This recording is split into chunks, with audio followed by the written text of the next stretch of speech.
Assalamualaikum warahmatullahi wabarakatuh. Perkenalkan, nama saya Puri Wahyu Anggreni dengan MPM 2141 2019 dari kelas AKT 21A. Di sini saya akan menjelaskan tentang materi biaya relevan.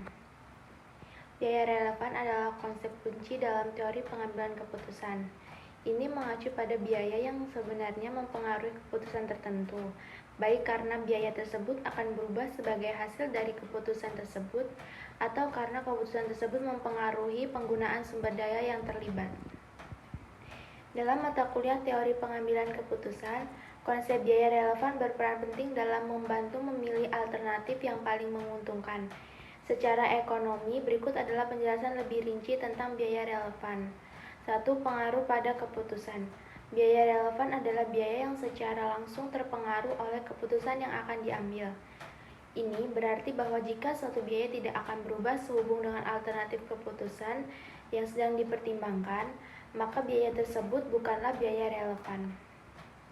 Yang kedua yaitu distinksi dengan biaya sans.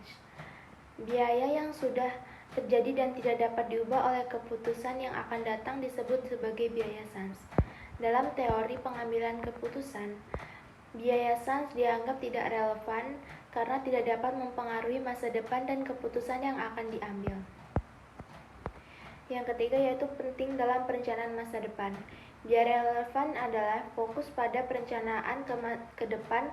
Mereka membantu dalam memperhitungkan implikasi keuangan dalam suatu keputusan terhadap masa depan.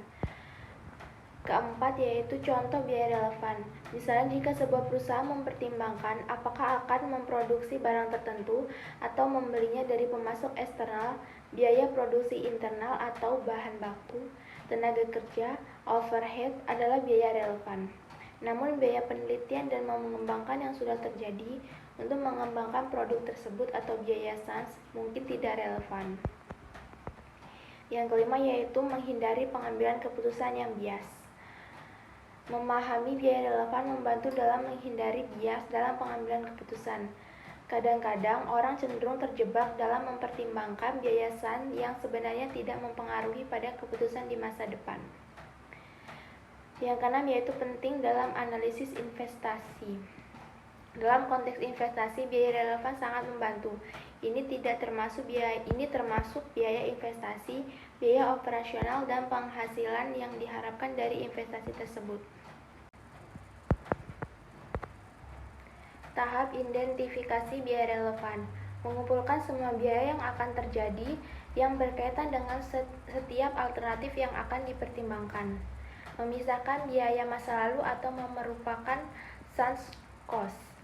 Memisahkan biaya masa yang akan datang yang tidak berbeda dalam setiap alternatif keputusan. Membuat keputusan berdasarkan biaya yang masih tersisa, karena biaya tersebut pasti biaya diferensial atau biaya terhindarkan dan biaya tersebut relevan dalam suatu keputusan. Manajer hanya menggunakan biaya relevan yang akan timbul di masa depan yang akan datang saja dalam pengambilan keputusan, karena suatu keputusan merupakan suatu hal yang berhubungan dengan keadaan di masa depan. Namun untuk dianggap sebagai biaya relevan, suatu biaya tidak hanya berhubungan dengan keadaan di masa yang akan datang, tetapi biaya tersebut harus berbeda dengan suatu alternatif lain. Jadi, jika suatu biaya yang akan muncul di masa depan mempengaruhi jumlah yang sama besar dari beberapa alternatif biaya tersebut, tidak akan berpengaruh dengan pengambilan keputusan. Tapi secara sederhana, biaya relevan bisa diartikan sebagai biaya masa mendatang dalam berbagai alternatif untuk mengambil keputusan manajemen. Biaya relevan ini sering disebut juga sebagai biaya diferensial, yaitu biaya yang berbeda-beda akibat tingkat produksi yang berbeda yang mengakibatkan perbedaan biaya tetap. Pengertian lainnya, biaya relevan adalah biaya masa depan yang berbeda di antara alternatif yang ada. Informasi relevan bergantung pada keputusan yang dibuat. Selain itu, biaya relevan bisa didefinisikan sebagai biaya masa depan yang berbeda pada setiap alternatif. Semua keputusan berhubungan dengan masa depan, sehingga hanya biaya masa depan yang dapat menjadi relevan dengan keputusan. 4 langkah untuk mengidentifikasi dan menganalisis biaya relevan yakni 1. Mengumpulkan semua data biaya seperti pada tabel. 2. Mengeliminasi atau memindahkan biaya masa lalu atau sub cost. Ketiga, meniadakan biaya-biaya seperti akumulasi penyusutan, nilai buku, peralatan lama, dan masa pemakaian. Keempat, sisa data dari data-data yang ditiadakan yakni biaya penyusutan mesin baru, harga jual mesin lama, dan biaya operasional dari langkah-langkah tersebut. Selanjutnya, untuk menetapkan waktu operasi misalnya 3 tahun ke depan, kita hitung total biaya yang dikeluarkan. Sekian yang dapat saya sampaikan, kurang dan lebihnya saya mohon maaf. Saya akhiri. Wassalamualaikum warahmatullahi wabarakatuh.